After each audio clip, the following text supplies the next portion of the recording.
Everybody stay calm. What's the procedure, everyone? What's the procedure? Friday, 11/22. Surprise Kendrick drop. Hey, calm! Wait. Everybody calm down! He dropped something called GNX on Twitter. It's like a minute-long snippet. It's really dope. It actually doesn't even appear on the album. And then 30 minutes later, the entire project of GNX just drops and the hip-hop world is going absolutely crazy. Now, Kendrick needs no introduction, but for those that you don't know, he hails from Compton, California. He's coming off a super high-profile dub on the beef against Drake from earlier this year, and he's playing at the Super Bowl next February. Now, this is going to be a little bit different. I'm not going to go into super detail. Dana's suggesting that I try something more focused and concise, so I'm just going to go off of like my top 5 or 6 tracks. But if you do want something more detailed, because this is absolutely all I've been listening to, let me know in the comments below or text me if you want. And we'll whip it up because there's so much here to unpack that I'm sure I'm missing tons and tons of things. But let's waste no time. Let's get right into it. Squabble up. The Debbie Deb sample was right there all along. And Kendrick 1000% delivered. Woke up looking for the broccoli. It sounds so sick. There's some really cool warbles in the background. He's already dropped a music video to this, which you can check out online. But this one is fantastic. Man at the Garden. This one has very heavy Nas One Mic influences. This one, though, brings it back to the mean at the end of every verse, whereas One Mic continually goes higher and higher and higher. It's all about the thoughts of deservedness and all of the things that Kendrick has done and accomplished, leading to a final crescendo where he asked, "Tell me why you think you deserve the greatest of all time." There's so much to unpack here. I'm sure I'm missing a lot, but just from a listening standpoint, I really, really enjoy this song. It's very down-tempo, very introspective, so you really focus on the lyrics. And there's a bass line there that sounds super familiar, but I just can't place it, and it's driving me crazy. Hey now, say now. This beat is super, super menacing, and shout out to my buddy Morgan for pointing it out how hypey this song really is. I'm not so much into the Bay Area, but it's undeniable once you hear it. The guest verse is also really fantastic on here. Who I think I am, I feel like Joker. And then he's got some really cool back and forth with Kendrick there. It's such a sick song. Every Day in October. Reincarnated. Now here's where things get really interesting. He samples Tupac. He adopts his really aggressive tone and flow. On verse 1, I believe he's talking about John Lee Booker, a famous musician out of Michigan. On the second verse, I thought he was talking about Whitney, but I think he might be talking about somebody else.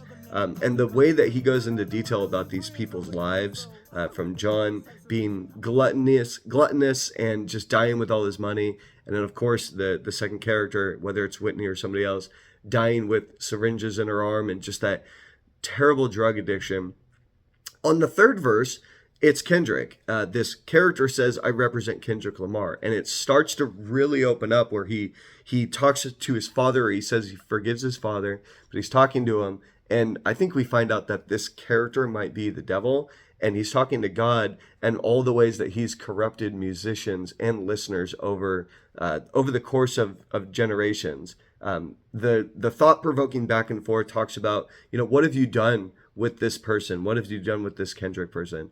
Well, he's put 100 institutions on payroll. He's put 100 hoods on the stage, like the pop-out tour. It's really, really interesting. He name drops Isaiah 14, a biblical verse, and we all know how into the scriptures Kendrick is. And he also says at the very end that he rewrote the story of the devil falling out of heaven to be this interpretation of reincarnation. So there's tons here. I'm sure I'm missing like absolutely all of it.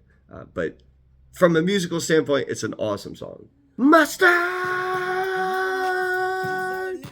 Even if you haven't heard a second of GNX, I'm sure you've seen the memes. Even McDonald's got into the game with honey mustard. The beat on this one is incredible. 2 halves. The first one's got some really, really cool horn stabs. Kendrick even says, "I give them everything they want, and it's still not enough." Kamasi Washington does fantastic on his horns there. But then when the beat switches and those drums and the trumpets come in, and of course the iconic scream, This one is going to blow people away during the Super Bowl next year. The sound is awesome. It's definitely like a marching band, triumphant sounds walking through the streets of New Orleans with the etiquette of LA screaming, Master! The final song I chose, and the final song of the album, is Gloria. Again, we get the really interesting Spanish guitar and vocals, which only pops up on certain songs, making me think that it really is something important, kind of harkening back to the Pimp a Butterfly days where he had that ongoing poem. The double entendres here are really, really fun once you know who he's actually talking to. How he's asking, what's your favorite movie? Is it The Notebook? When you caught that case, how you wiggled through that sentence. You told me we could write it down and make paper. Of course, he's talking about his pen, not his actual girlfriend, Whitney. Again, I know that there's so much going on here that I'm just really scraping the surface. But it's a beautiful song. It's got a great beat to it. The big plot twist at the end is really fun for first-time listeners, although I've just spoiled it there. I haven't even talked about Luther. I haven't even talked about Whacked Out Murals, which really is kind of the thesis or manifesto for the entire album. I haven't talked about Heart Part 6, which has a great, historical talk on TDE, his label, and all of the things that he's seen as he's grown as an artist.